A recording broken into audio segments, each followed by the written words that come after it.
आप सबसे मैं कहना चाहता हूं, किसान भाइयों, 6 सूत्रीय रणनीति है नरेंद्र मोदी की खेती को फायदे का धंधा बनाने के लिए। नंबर 1, उत्पादन बढ़ाना, प्रोडक्टिविटी इंक्रीज करना। नंबर 2, कास्ट ऑफ प्रोडक्शन घटाना। नंबर 3, फसल के ठीक दाम देना। नंबर 4, नुकसान हो जाए तो उसकी भरपाई करना, प्रधानमंत्री फसल बीमा योजना। और नंबर 5, खेती का विविधीकरण, डाइवर्सिफिकेशन एग्रीकल्चर का। और नंबर 6, धीरे धीरे ऑर्गेनिक फार्मिंग की तरफ बढ़ना। मैं आज इन सब विषयों पर विस्तार से नहीं जाऊंगा। एक तरफ हम देखते हैं देश में किसान जहां पैदा करता है वहां दाम कम मिलते हैं, लेकिन किसान की पैदा की हुई फल हो, सब्जियां हो, दूसरी चीजें हो, जब बड़े शहरों में जाती है तो महंगी बिकती उपभोक्ता को। मेरे मन में वेदना यह है कि जो बीच का अंतर, उपभोक्ता को महंगा मिलता है, किसान का सस्ता बिकता है, उस बीच के अंतर को कैसे कम करके किसान के घर में ज्यादा पैसा भेजा जाए, और इसलिए अनेकों उपाय पे काम कर रहे हैं।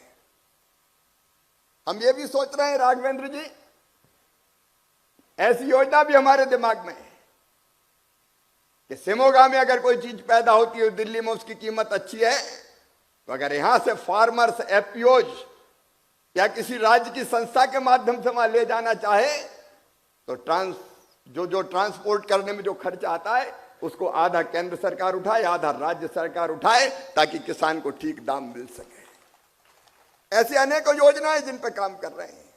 लेकिन जब आज सिमोगा जिले में आया हूं, सागर में आया हूं, तो मैं येदियुरप्पा जी को जरूर याद करना चाहूंगा। उन्होंने किसानों के कल्याण में कोई कसर नहीं रखी।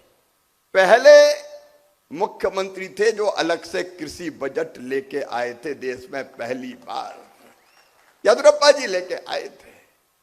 मैंने उनसे प्रेरणा लेके कृषि कैबिनेट मध्य प्रदेश पर बनाई थी कि अलग किसानों के लिए कैबिनेट होगी, जब मैं मध्य प्रदेश का मुख्यमंत्री हुआ करता था। आज उनके कर्म भूमि में आया हूं तो उनको भी मैं याद कर रहा हूं। अच्छा होता मजप्पा होश बोले जी आए थे, वो भी होते, लेकिन वो बीमार है, वो जल्दी स्वस्थ हो, इसकी प्रार्थना करता हूं। किसान भाइयों और बहनों, हमारे मित्रों ने अनेकों, और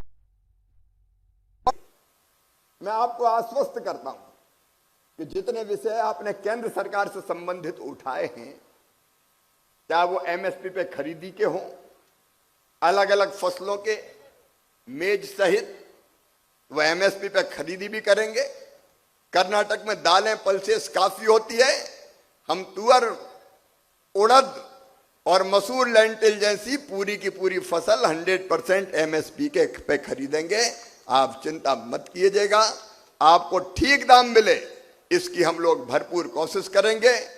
आपने बाकी भी कुछ चीजें ऐसी थी जो सीधे मेरे डिपार्टमेंट से संबंधित नहीं है, लेकिन केंद्र सरकार से संबंधित जितने विषय है उन सब विषयों पर मैं केंद्र सरकार के बाकी मंत्रियों के साथ भी किसानों के हित में जो है मैं निश्चित तौर पर चर्चा करने का प्रयत्न करूंगा।